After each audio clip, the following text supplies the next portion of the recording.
नमस्कार दोस्तों, स्वागत है आपका हमारे YouTube चैनल वनएस क्लासेस पे। आज हम लोग क्लास 10th है ना।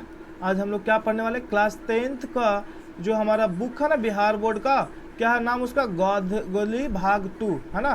गोधुली भाग 2, गोधुली भाग 2 का पहला चैप्टर नंबर 1 हम लोग आज पढ़ने वाले हैं, श्रम विभाजन और जाति प्रथा। श्रम विभाजन और जाति प्रथा, ठीक है। चैप्टर का नाम क्या है, श्रम विभाजन और जाति प्रथा। अब ध्यान से सुन लो, श्रम विभाजन और जाति प्रथा, ठीक है। तो ये जो हमारा चैप्टर श्रम विभाजन और जाति प्रथा है, इसके लेखक कौन है, तो डॉक्टर भीमराव अंबेडकर। कौन लेखक है भाई, अंबेडकर, डॉक्टर भीमराव अंबेडकर, याद रखेगा, डॉक्टर भीमराव अंबेडकर। श्रम विभाजन और जाति प्रथा है ना, इस पाठ के लेखक कौन है, भीमराव अंबेडकर, ठीक है। तो अभी हम लोग सबसे पहले लेखक परिचय देखेंगे पूरा, और पूरा का पूरा उसके बाद श्रम विभाजन और जाति प्रथा में भीमराव अंबेडकर ने क्या लिखा है, ये सब हम लोग अभी गहन अध्ययन करने वाले हैं, ठीक है। तो चलो सबसे पहले हम लोग देखते हैं लेखक परिचय। बाबा साहब भीमराव अंबेडकर है ना, भीमराव अंबेडकर।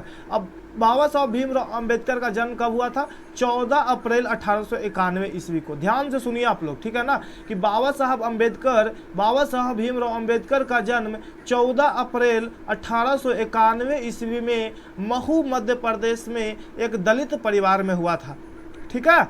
याद रहेगा सबको, बाबा साहब भीमराव अंबेडकर का जन्म कब हुआ था। ऑब्जेक्टिव क्वेश्चन बन सकता है कि बाबा साहब भीमराव अंबेडकर का जन्म कब हुआ था, 14 अप्रैल 1891 ईस्वी में, ठीक है। कहाँ हुआ था, तो महू मध्य प्रदेश के दलित परिवार में, ठीक है। अब यहाँ पे क्या बोला जा रहा है कि मानव मुक्ति के पुरोधा बाबा साहब अपने समय के सबसे सुपठित जनों में से एक थे।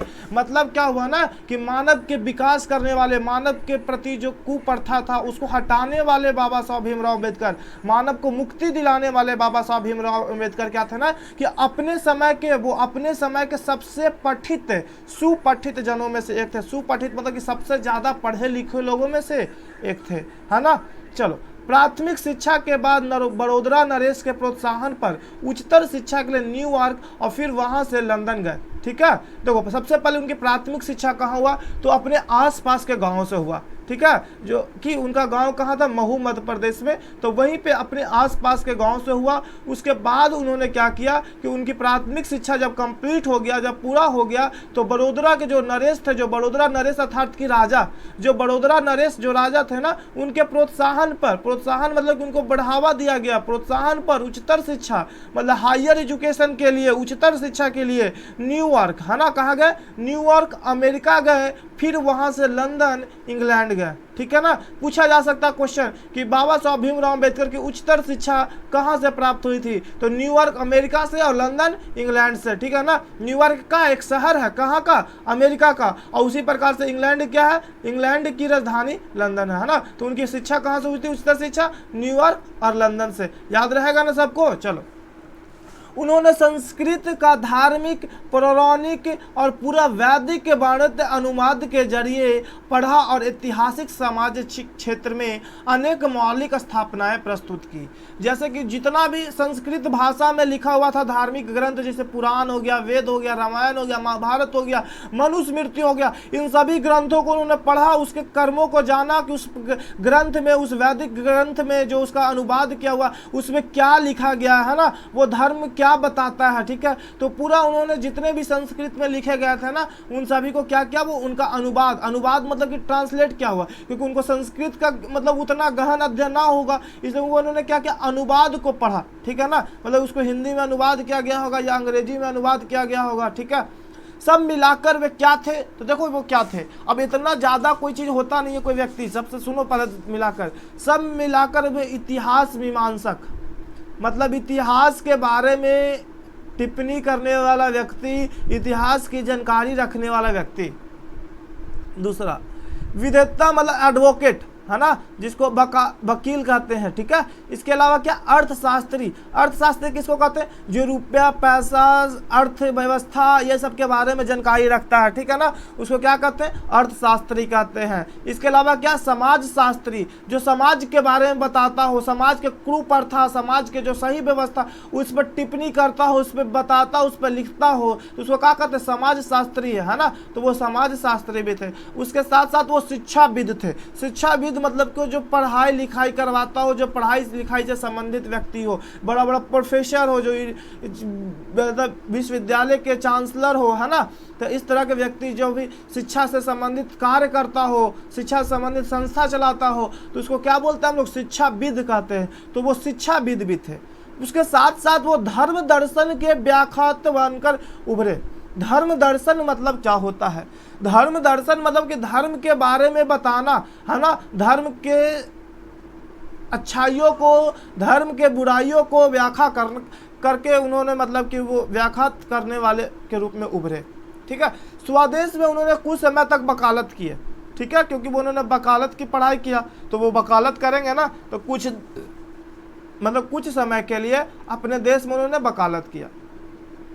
उसके बाद समाज और राजनीति में बेहद सक्रिय भूमिका निभाते हुए उन्होंने अछूतों, स्त्रियों, मजदूरों को मानवीय अधिकार व सम्मान दिलाने के लिए अथक संघर्ष किया, ठीक है, क्योंकि उनके साथ में भेदभाव हो रहा था। बाबा साहब भीमराव अम्बेडकर इतना पढ़ लिख कर मतलब इतना ज्ञानी व्यक्ति बन गए, इतना महान व्यक्ति बन गए, फिर भी उनके साथ भेदभाव हो रहा था। तो उन्होंने क्या किया, वो सब छोड़कर समाज के लिए कार्य करना शुरू किया। राजनीति में बेहद सक्रिय भूमिका निभाते हुए अछूत, अछूत मतलब कि जिसके साथ भेदभाव किया जाता हो छूने के आधार पर, है ना, कि ओकरा से छुआ गए नहीं है, वो जाति के है, तो उसको क्या कहते हैं, अछूत टाइप वाला। तो अछूतों के खिलाफ, अछूत मतलब कि जो लोग बोलते थे कि अछूत है, वो है, उस तरह के लोगों की जो मानसिकता था ना, उसके खिलाफ उन्होंने संघर्ष किया, है ना। स्त्रियों के जो हालत खराब थी, स्त्रियों के अधिकार के लिए संघर्ष किया, मजदूरों के अधिकार के लिए संघर्ष किया। जो मजदूर कार्य कर रहे थे ना, उनके उचित कार्य के लिए, उनको उचित मजदूरी दिलाने के लिए उन्होंने संघर्ष किया,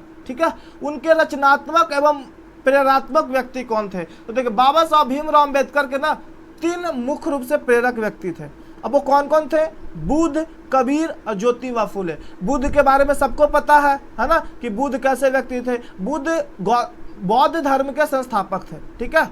इसके अलावा कबीर, तो कबीर के बारे में पता, कबीर के दोहा सब पढ़ा ना है। उसके अलावा क्या, ज्योतिबा फुले। तो देखो ज्योतिबा फुले का है, तो ज्योतिबा फुले महाराष्ट्र के एक समाज सेवी थे, जिन्होंने मतलब कि दलितों को उत्थान के लिए कार्य किया था, ठीक है ना। तो वो तीनों व्यक्ति क्या थे, भीमराव अम्बेडकर के प्रेरक व्यक्ति थे, ठीक है।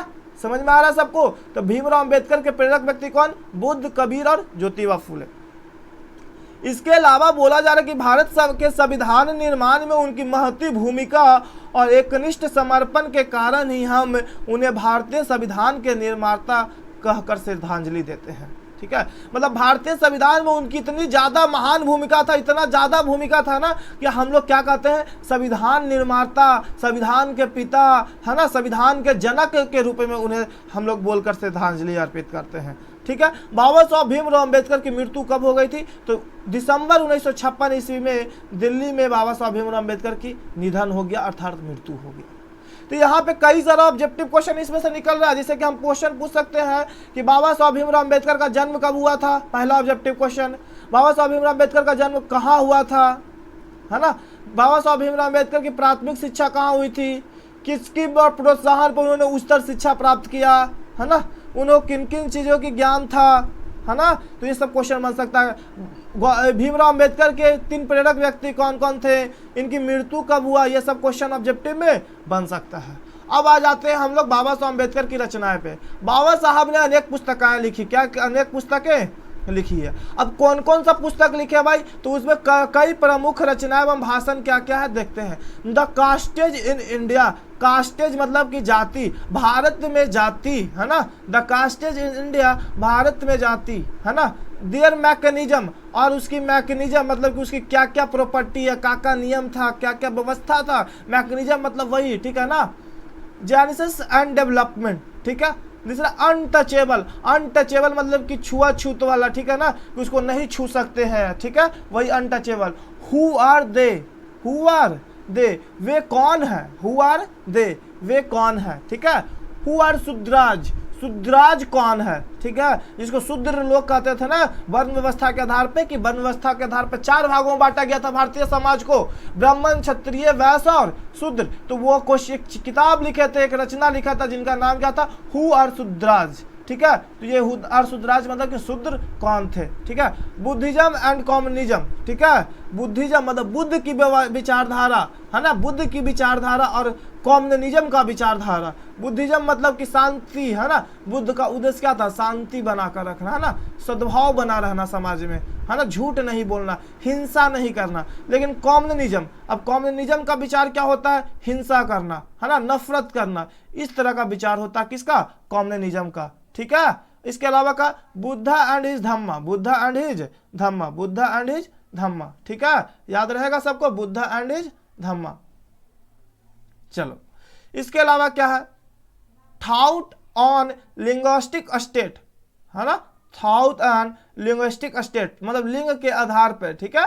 The rise and fall of the Hindu women, जैसे हिंदू वुमेन का क्या था ना, कि प्राचीन काल में हिंदू वुमेन की स्थिति सही थी, ठीक है ना, कई सारे लेखका, कई सारे रानियां, कई सारे मतलब कि ऐसे व्यक्ति था ना, महिलाएं थी जो कि हर क्षेत्र में आगे थी, ठीक है। लेकिन मध्यकाल में क्या हुआ था कि भारतीय महिलाओं की स्थिति खराब होते गई, ठीक है। और इसके बाद आधुनिक काल में तो महिलाओं की स्थिति आप लोगों को पता ही कि क्या है, तो उसी पे एक किताब लिखा गया था जिसका नाम था the rise and fall. Rise मतलब कि उठना और फॉल मतलब कि नीचे गिरना, ठीक है। तो the rise and fall of the Hindu women, ठीक है। इसके अलावा और क्या था, एनहेंसेंस ऑफ कास्ट, एनहेंसेंस ऑफ कास्ट मतलब कि कास्ट की वर्णन, ठीक है। हिंदी में उनके संपूर्ण भारत सरकार के कल्याण मंत्रालय से बाबा साहब अम्बेडकर संपूर्ण बाड़मेर नाम से 21 खंडों में प्रकाशित है, ठीक है।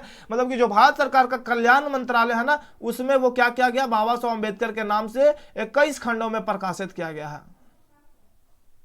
देखो यहां प्रस्तुत पाठ बाबा साहब के एक विख्यात भाषण, मतलब कि क्लियर हो गया कि श्रम विभाजन और जाति प्रथा क्या एक भाषण है, ठीक है, क्या है, एक भाषण है। तो यह प्रस्तुत पाठ बाबा साहब भीमराव अम्बेडकर के विख्यात भाषण एनिहिलेशन ऑफ कास्ट से कास्ट के ललई सिंह यादव द्वारा की गई है ना, ललई सिंह यादव द्वारा किए गए हिंदी रूपांतर जाति विवाद का उच्छेद से किंचित संपादन से के साथ लिया गया है, ठीक है।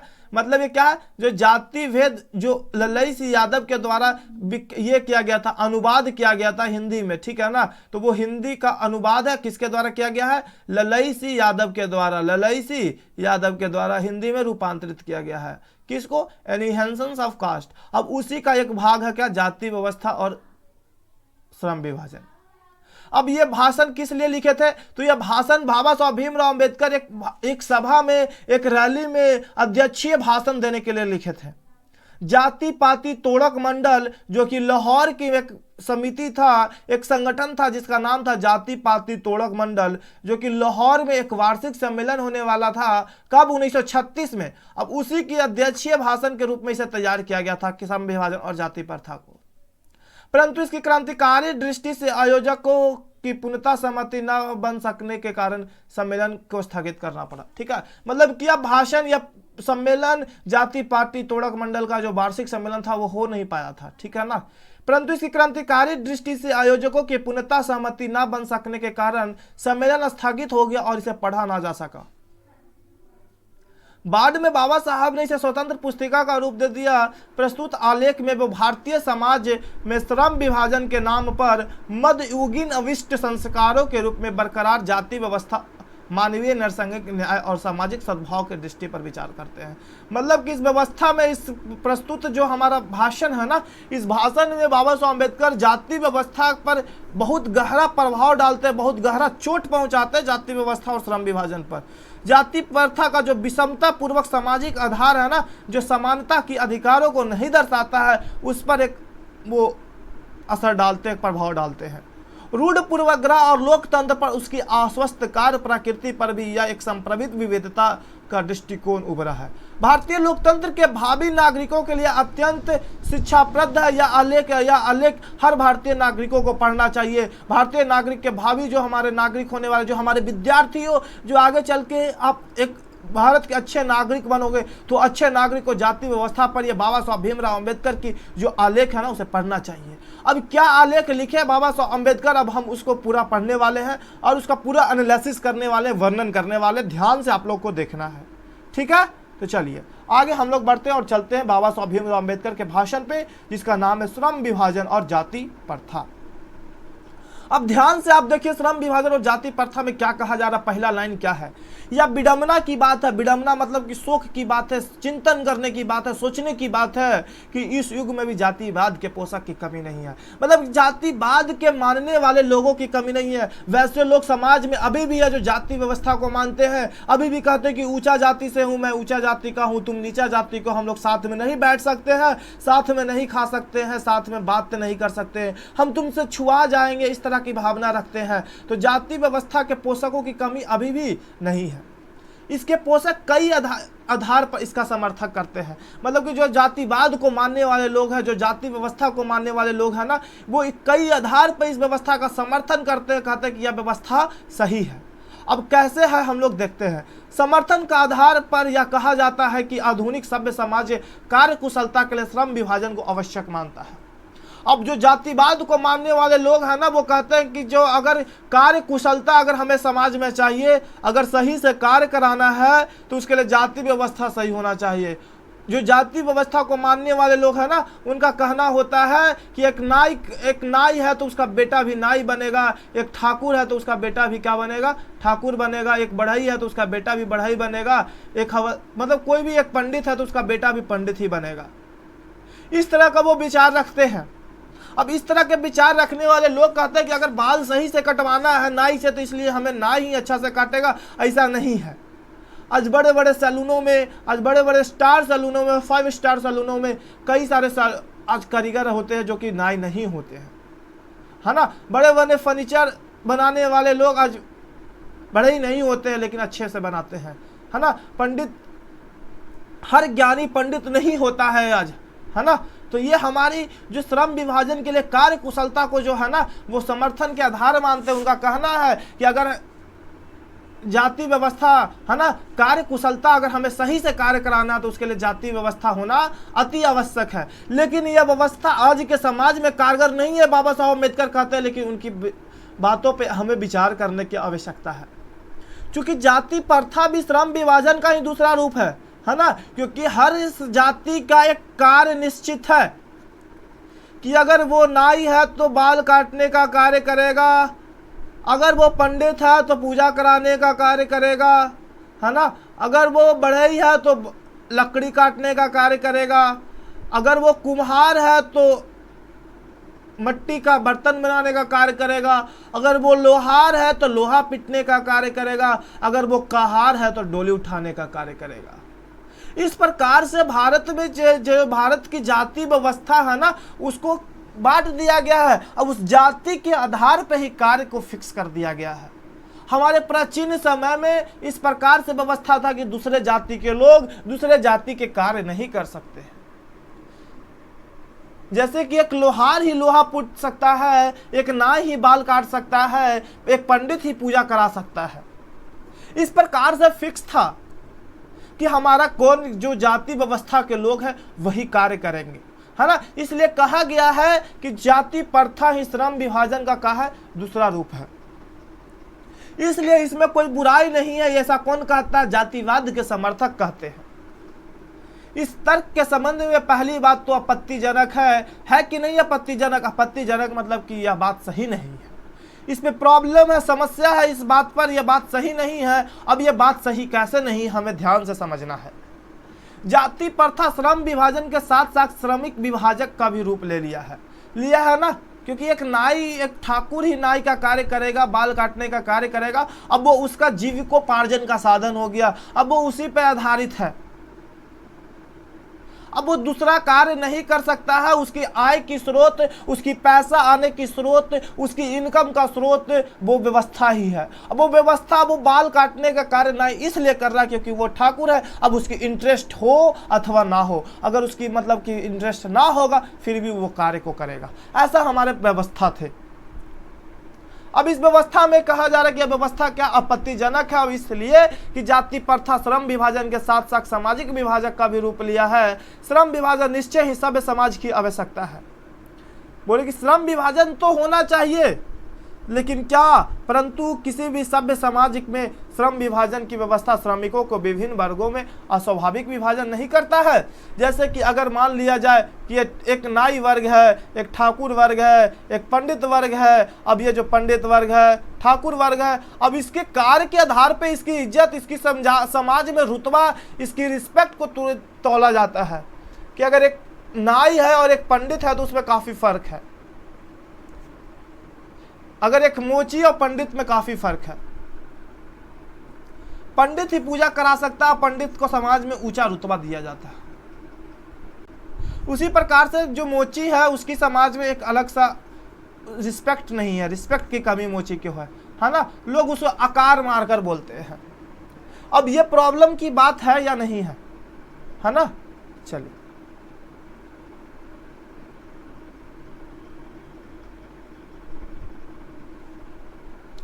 इसके अलावा आगे क्या कहा जा रहा है, आगे कहा जा रहा है कि भारत की जाति प्रथा का एक विशेषता यह है कि श्रमिकों का अस्वाभाविक विभाजन ही नहीं करता, बल्कि विभाजित वर्गों को एक दूसरे की अपेक्षा ऊंचा नीचा करार देता है। हमने अभी समझाया कि पंडित को समाज में ऊंचा वर्ग माना जाता है, पंडित को समाज में ऊंचा वर्ग माना जाता है, ठीक है। अब इसी प्रकार से जो मोची है उसको समाज में नीचा वर्ग माना जाता है। तो ये जाति व्यवस्था समाज के उच्च व नीच के वर्ग को डिसाइड कर रहा है, इसलिए जाति व्यवस्था और श्रम विभाजन जो किया गया है समाज में वो बिल्कुल सही नहीं है, जो कि विश्व के सभी समाजों में नहीं पाया जाता है। जो ये जाति व्यवस्था और कार्य के आधार पे, जो जाति के आधार पे जो कार्य फिक्स किया गया है ना कि ये जाति का है इसलिए इसको ये कार्य करना अनिवार्य है, ये दूसरा कार्य नहीं कर सकता, ये केवल हमारे समाज में दिखता है, ये दूसरे समाज में नहीं दिखाई देते हैं। ये दूसरे समाज में, दूसरे देशों में, विश्व के अन्य देशों में, विश्व के अन्य समाजों में नहीं दिखाई देता है। जाति प्रथा को यदि श्रम विभाजन मान लिया जाए तो यह सामाजिक विभाजन नहीं है, क्योंकि मनुष्य की रुचि पर आधारित नहीं है या मनुष्य के इंटरेस्ट पर आधारित नहीं है। मनुष्य को इंटरेस्ट नहीं है, अगर कोई नाई के बच्चे को इंटरेस्ट नहीं है कि वो नाई का कार्य करे, पर भी उसको नाई का कार्य करना होगा, उसकी मजबूरी है, क्योंकि यह मनुष्य की रुचि पर आधारित नहीं है। कुशल व्यक्ति या सक्षम श्रमिक के समाज का निर्माण करने के लिए आवश्यक है। कुशल व्यक्ति या सक्षम श्रमिक समाज का निर्माण करने के लिए आवश्यक है कि हम व्यक्तियों की क्षमता इस सीमा तक विकसित करें कि जिससे वह अपने पेशा या कार्य का चुनाव कर सके, है ना। ये व्यक्तियों पर निर्भर होना चाहिए कि कौन कौन सा कार्य करेगा। अगर कोई व्यक्ति में कुछ ज्ञान, अगर वो नाई का कार्य नहीं करना चाहता, वो नाई का बच्चा, तो वो ना करेगा। ऐसा होना चाहिए हमारा समाज, लेकिन ऐसा हमारा समाज पहले नहीं था, ठीक है। कुशल व्यक्ति या सक्षम श्रमिक समाज का, श्रमिक मतलब कि मजदूर, कुशल व्यक्ति और श्रमिक के सक्षम श्रमिक समाज का निर्माण के लिए आवश्यक है ना। जब तक अच्छे व्यक्ति नहीं होंगे, जब तक अच्छे कारीगर नहीं होगा, तब तक अच्छा से कोई चीज़ बन सकता है। जैसे मान लिया जाए कि एक मकान बनाना है, और उस मकान बनाने के लिए अगर हमारे पास एक अच्छे कारीगर नहीं होंगे, एक अच्छे मजदूर नहीं होगा, एक अच्छा मिस्त्री नहीं होगा, तो हम मकान अच्छा बना सकते हैं? नहीं बना सकते हैं। तो जिस प्रकार से मकान बनाने के लिए हमें एक अच्छे मजदूर, अच्छे श्रमिक की आवश्यकता, उसी प्रकार के अगर समाज को अच्छा करना तो उसे लिए भी हमारा सक्षम श्रमिक एवं कुशल व्यक्ति की आवश्यकता है। हम व्यक्तियों की क्षमता तक सीमा तक सीमित कर सके, है ना। हम लोग क्या कर चुके हैं कि व्यक्तियों की जो क्षमता, अगर कोई बच्चा टैलेंटेड भी है ना, फिर भी हम उसकी क्षमता को क्या कर दे रहे, फिक्स कर दे रहे कि वो इतना ही करेगा। क्यों? क्योंकि वो उस जाति का है, इसलिए उसे वो अधिकार नहीं है। इस सिद्धांत के विपरीत, जिससे वो अपना पेशा या कार्य का चुनाव खुद कर सके, स्वयं कर सके, है ना। अब व्यक्ति को यह आधार होना चाहिए, यह अधिकार होना चाहिए, ये उसकी अधिकार होना चाहिए कि वो क्या कार्य करना चाहता है। वो टीचर बनना चाहता है, वो डॉक्टर बनना चाहता है, या मोची बनना चाहता है, वो नाई बनना चाहता है, वो क्या बनना चाहता है, वो किसान बनना चाहता है, ये उसकी निर्भरता होनी चाहिए, वो उसकी चुनाव होना चाहिए, वो उसकी चॉइस होना चाहिए, है ना, उस व्यक्ति की होना चाहिए। लेकिन ऐसा था नहीं। इस सिद्धांत के विपरीत जाति प्रथा का दूषित सिद्धांत यह है कि इससे मनुष्य का प्रशिक्षण तथा उसकी निजी क्षमता का विचार किया बिना दूसरे ही दृष्टिकोण जैसे माता पिता के सामाजिक स्तर के अनुसार पहले ही अर्थात गर्भ धारण के समय ही मनुष्य की पेशा निर्धारित किया जाता है। यहाँ पर लेखक बहुत ही एक अथक शब्द, ऐसा शब्द का इस्तेमाल किए हैं ना जिसपे हमें विचार करने की आवश्यकता है। अब बताओ कि व्यक्ति अगर कि कोई माँ गर्भ धारण किए हुए है, अब गर्भ धारण के समय ही वो डिसाइड हो गया कि वो एक नाई के घर में जन्म ले रहा है इसलिए वो नाई बनेगा, वो एक पंडित के घर में जन्म ले रहा है इसलिए वो पंडित बनेगा, वो एक मोची के घर में जन्म ले रहा वो इसलिए मोची बनेगा। अब ये बताओ कि कितना सही है। पर हमारे समाज का जो व्यवस्था था वो पहले इसी प्रकार से तय होता था कि जो बच्चा जिस परिवार में जन्म लेगा, जिस माँ से जन्म लेगा, अब उसी के माता पिता के अनुसार उसके कार्य करने होंगे। जो माता पिता कार्य करते थे उसी कार्य को उस बच्चे को भी करना होगा। अब ये व्यवस्था सही है? अब ये कितना सही है आप लोग को बताना है, ठीक है। चलिए, अब जाति प्रथा पेशे से दोषपूर्ण पूर्व निर्धारण ही नहीं करती बल्कि मनुष्यों को जीवन भर के लिए एक पेशे में बांध देती है। अब बताओ कि कोई व्यक्ति अब मिट्टी का बर्तन बनाता है, कुम्हार, मिट्टी का बर्तन जो कुम्हार बनाता है, अब उसको मिट्टी का बर्तन ही बनाना आता, वो अन्य कार्य नहीं कर सकता है, वो कोई अन्य कार्य नहीं सीख सका क्योंकि वो जाति व्यवस्था उसको कुछ और कार्य सीखने नहीं दिया। अब बताओ कि मिट्टी की बर्तन का मांग कितना होता है, तुम घड़ा कितना खरीदते हो, तुम दिए कब खरीदोगे? जब त्योहार आएगा, जब शादी ब्याह होगा तभी ना मिट्टी के कुछ बर्तन खरीदे जाते हैं। बाकी दिन वो कैसे जिएगा? वो व्यक्ति, वो कुम्हार जो मिट्टी के बर्तन पर डिपेंड है, अब उसकी व्यवस्था क्या हो गई? उसके प्रॉब्लम की बात है कि नहीं है? अब उसके लिए भुखमरी की समस्या हो जाएगी कि नहीं हो जाएगी, है ना। तो यहाँ पे भी बताया गया है कि भले ही पैसा अनुपयुक्त या पर्याप्त होने के कारण वह भूखा मर जाए।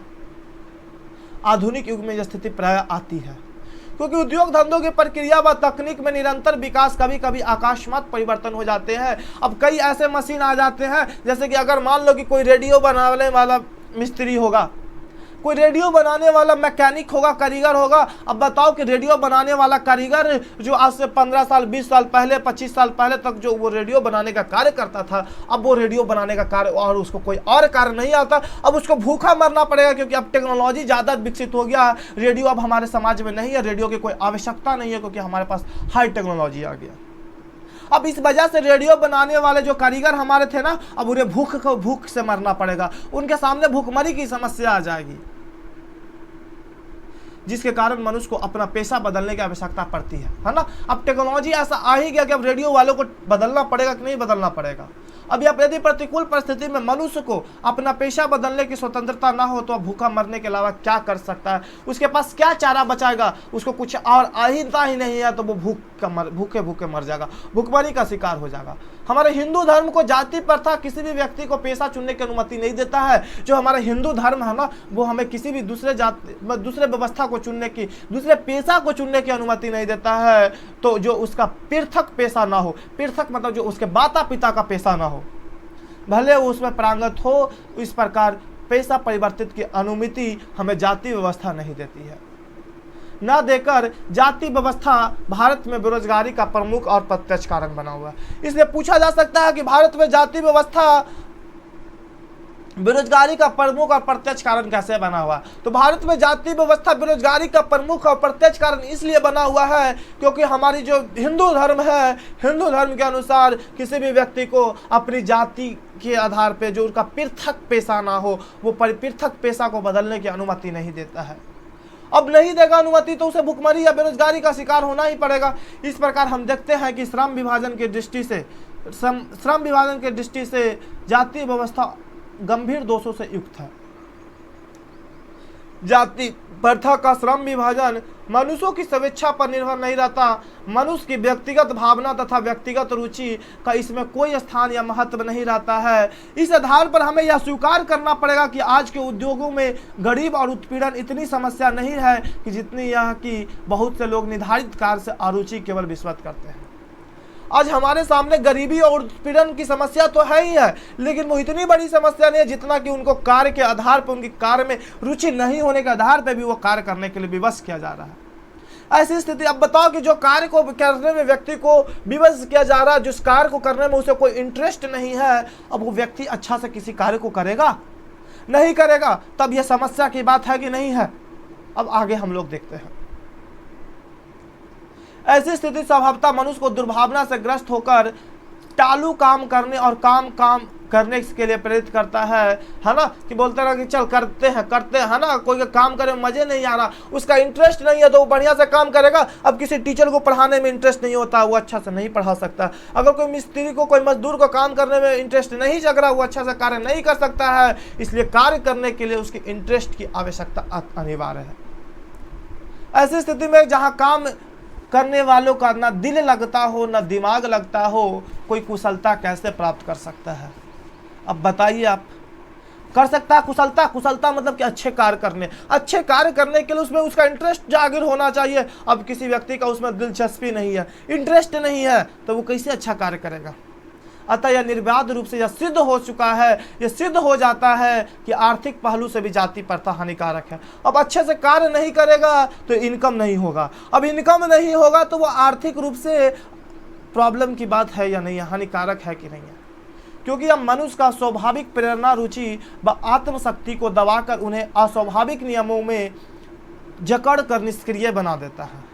अब मैं समस्या के रचनात्मक पहलू को लेता हूं कि मेरे द्वारा जाति प्रथा की आलोचना सुनकर आप लोग यह प्रश्न पूछेंगे, यदि मैं जातियों के विरुद्ध में हूं तो मेरी दृष्टि में आदर्श समाज क्या है ना? बाबा साहब अम्बेडकर जाति व्यवस्था के इतना खिलाफ है, जाति व्यवस्था के इतना आलोचना कर रहे हैं, इतनी कटु टिप्पणी कर रहे हैं, तो आखिर वो आदर्श समाज कैसा देखना चाहते हैं? आखिर उनकी नजरिया में, उनकी सोच में आदर्श समाज कैसा होगा? तो मेरा उत्तर होगा कि मेरा आदर्श समाज स्वतंत्रता, जहां सभी को आज़ादी हो, चाहे वह ऊंचा जाति हो, नीचा जाति हो, महिला हो, पुरुष हो, बच्चा हो, सभी के पास वो अधिकार हो, बराबरी का अधिकार हो, समता की भावना सब में हो, भ्रातृत्व हो, भाईचारा सब में हो, है ना? भ्रातृत्व अर्थात भाईचारा की भावना हो, तो ऐसे आधारित समाज क्या होगा? एक आदर्श समाज होगा। क्या यह ठीक नहीं है कि भ्रातृत्व अर्थात भाईचारा में किसी की क्या आपत्ति होगा, है ना? अब हम लोग को बताओ कि भाईचारा के रूप में नहीं रखना चाहिए, हम लोग को मिलजुल कर नहीं रहना चाहिए, हिंदू मुस्लिम मिलकर रहना चाहिए, एक जाति व्यवस्था को दूसरे जातियों के साथ में मिलजुल कर रहना चाहिए, क्या झगड़ा करना चाहिए? नहीं ना करना चाहिए। तो हमारी भाईचारा क्या हमारे समाज में आदर्श समाज स्थापित करने के लिए आवश्यक है। किसी भी आदर्श समाज में इतनी गतिशीलता होनी चाहिए जिसमें कोई भी वंचित परिवर्तन समाज के एक छोर से दूसरे छोर तक संचालित हो सके। ऐसे समाज के बहुविध हितों में सबका भाग होना चाहिए तथा सबको उनकी रक्षा के प्रति सजग रहना चाहिए। सामाजिक जीवन में आबद्ध संपर्क के अनेक साधन व अवसर उपलब्ध रहने चाहिए, मतलब कि सभी को अलग अलग अनेक प्रकार के साधन मिलने चाहिए और सभी को बराबरी से उस साधन का उपयोग वो कर सके। तात्पर्य यह है कि दूध पानी के मिश्रण के तरह भाईचारा का यह वास्तविक रूप हो। जैसे कि दूध और पानी आपस में मिल जाते हैं, उसी प्रकार से समाज के एक जाति दूसरे जाति से मिलजुल कर रहे, जिसमें दूध और पानी को मिल जाने से दूध और पानी में कोई फर्क नहीं होता है, पानी भी दूध बन जाता है। उसी प्रकार से जो एक जाति है दूसरे जाति में इस प्रकार से मिलजुल कर रहे कि उनमें कोई अंतर ना हो, कोई दुर्भावना ना हो। और इसी का दूसरा नाम लोकतंत्र है ना? अब बताओ तुम लोग लोकतंत्र किसे कहते हैं, है ना? लोकतंत्र सबको पता होगा ना, जो सिविक्स पढ़ा होगा। लोकतंत्र जनता का, जनता के लिए, जनता के द्वारा चलाया गया शासन व्यवस्था है। क्योंकि लोकतंत्र केवल शासन की एक पद्धति ही नहीं, मूलतः सामूहिक जीवनचार्य की एक रीति तथा समाज के सम्मिलित अनुभवों को आदान प्रदान का नाम है। क्या कहा जा रहा है? कहा जा रहा है कि जो लोकतंत्र है ना, वो एक शासन करने का, एक शासन व्यवस्था चलाने का एक पद्धति नहीं, एक नियम खाई नहीं है। लोकतंत्र है ना, जो हमारे दिनचर्या मतलब जीवन जीने की तरीका है, वो हमारे एक रीति है, वो एक रिवाज है जो हमारे अनुभवों को आदान प्रदान करने का काम करता है। इसमें यह आवश्यक है कि अपने साथियों के प्रति श्रद्धा व सम्मान हो। अगर वो कोई दूसरे जाति का हो, अगर वो कोई दूसरे समाज का हो, फिर भी हमें उसके प्रति क्या होनी चाहिए? श्रद्धा होनी चाहिए, उसके प्रति सम्मान की भावना होनी चाहिए, चाहे वो किसी भी जाति वर्ग से संबंध रखता हो, किसी भी वर्ग से भी ये संबंध रखता हो, किसी भी धर्म से संबंध रखता हो। चलिए ठीक है, आगे हम लोग देखते हैं। अब हम लोग क्या हो गया, चैप्टर हो गया यहाँ पे द एंड। अब आप लोग को लगभग समझ में आ गया होगा, ठीक है, इतना बढ़िया से गहन विश्लेषण था, एक अच्छा एक्सप्लेनेशन ये वीडियो था, ठीक है। अब इसके बाद आप लोगों को जो क्वेश्चन आंसर दिया गया कि लेखक किस विडंबना की बात करते हैं, विडंबना का स्वरूप क्या है। अब इसको घर पे आप लोगों को क्वेश्चन प्रैक्टिस करना है। जातिवाद के पोषक उसके पक्ष में क्या तर्क देते हैं। जातिवाद के पोषक जातिवाद के पोषक के पक्ष में दिए गए तर्कों पर लेखक की प्रमुख आपत्तियां क्या है ना।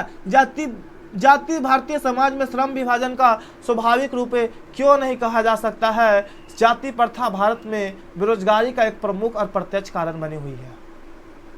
लेखक आज के उद्योग में गरीबी और उत्पीड़न को भी समस्या मानते हैं, क्यों और कैसे। लेखक ने पाठ में किन प्रमुख पहलुओं के से जाति प्रथा को हानिकारक प्रथा के रूप में दिखाया है। सच्चे लोकतंत्र की स्थापना के लिए लेखक ने किन विशेषताओं को आवश्यक माना है। 8 क्वेश्चन है, ये 8 क्वेश्चन को क्वेश्चन प्रैक्टिस करना है। इसके अलावा जो इस चैप्टर का पार्ट 2 वीडियो आवेगा उसमें आपको पूरा 8 क्वेश्चन का क्वेश्चन आंसर ऑब्जेक्टिव क्वेश्चन पूरे डिटेल से लिखे रहेंगे, ठीक है। तो अगला जो पार्ट 2 वीडियो होगा उसमें हमारा पूरा कंप्लीट डिटेल्स होने वाला है। इसका क्वेश्चन आंसर का पूरा 8 क्वेश्चन का आंसर होगा और लगभग 25-30 क्वेश्चन ऑब्जेक्टिव के रूप में होंगे, ठीक है। इसलिए आप लोग अगर पार्ट 2 वीडियो आप लोगों को तो देखना ही है, इतना फर्स्ट वीडियो आप लोगों ने देख ही लिया, आपको वीडियो पसंद ही आया होगा। तो आप लोग वीडियो पसंद आ गया तो आप लोग क्या कर लो, चैनल को सब्सक्राइब कर लो, ठीक है। शेयर कर देना है, लाइक करना है और कमेंट करना है ना। जितने भी दोस्त हैं ना, क्लास 10th के जितने भी विद्यार्थी हैं, जितने भी परिवार के लोग हैं, जितने भी आपके संबंधी है, उन सबके साथ वीडियो को शेयर करो व्हाट्सएप पे, है ना। जितने भी व्हाट्सएप ग्रुप है उन सभी ग्रुप में शेयर करो, क्योंकि वो सब बच्चा भी क्या कर सके, ऑनलाइन अध्ययन कर सके इस कोरोना महामारी में, ठीक है। इसे चैनल को सब्सक्राइब कर ले अभी तक ना किए हैं तो, और वीडियो को शेयर कर दे, लाइक कर ले, ठीक है, और कमेंट करें, ठीक है ना। अगर कोई भी समस्या हो तो वो कमेंट करके पूछ सकते हैं।